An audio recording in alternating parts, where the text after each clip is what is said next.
George and the Firefighters by Margret H.A.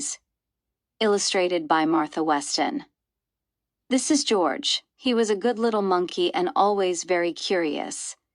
Today, George and his friend, the man with the yellow hat, joined Mrs. Gray and her class on their field trip to the fire station.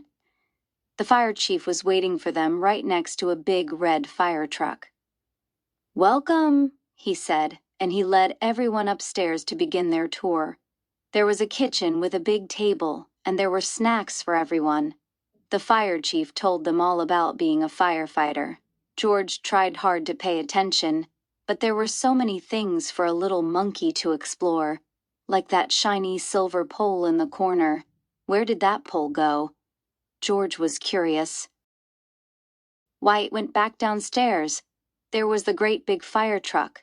There was a map of the city, and there was a whole wall full of coats and hats and big black boots. George had an idea. First, he stepped into a pair of boots. Next, he picked out a helmet, and finally, George put on a jacket. He was a firefighter. Suddenly, Brian! The firefighters all rushed in. "This is not my helmet," said one. "My boots are too big," said another. "Hurry, hurry!" called the fire chief.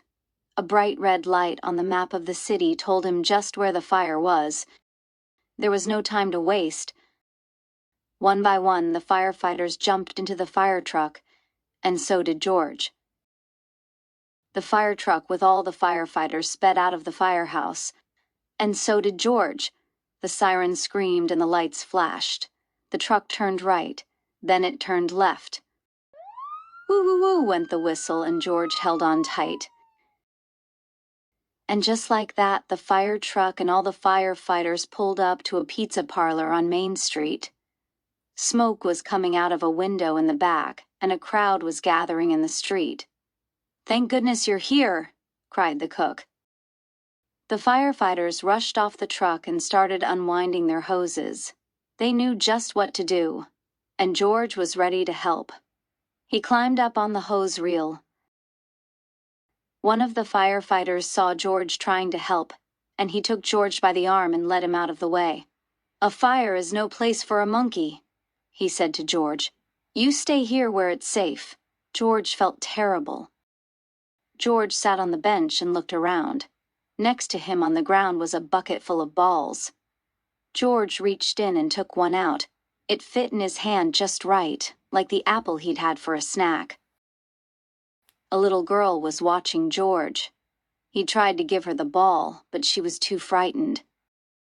George took another ball, and another. "Look," a boy said. "That monkey is juggling." The boy took a ball from the cage and tossed it to George, but it went too high. George climbed up onto the fire truck to get it. Now George had 4 balls to juggle. He threw the balls higher and higher. He juggled with his hands.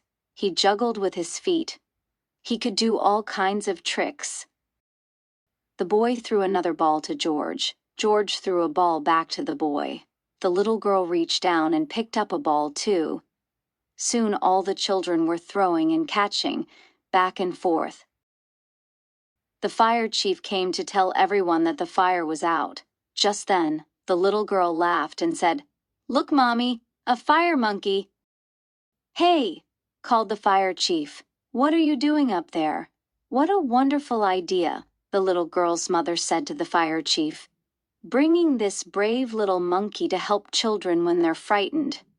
"Oh," the fire chief said. "Well, thank you." Before long, the fire truck was back at the firehouse, where a familiar voice called, "George!" It was the man with the yellow hat. "This little monkey had quite an adventure," said one of the firefighters. "Is everyone all right?" asked Mrs. Gray. "Yes, it was just a small fire," said the fire chief, and George was a big help. Now the field trip was coming to an end, but there was one more treat in store. All the children got to take a ride around the neighborhood on the shiny red fire truck, and they each got their very own fire helmet, even George, and it was just the right size for a brave little monkey.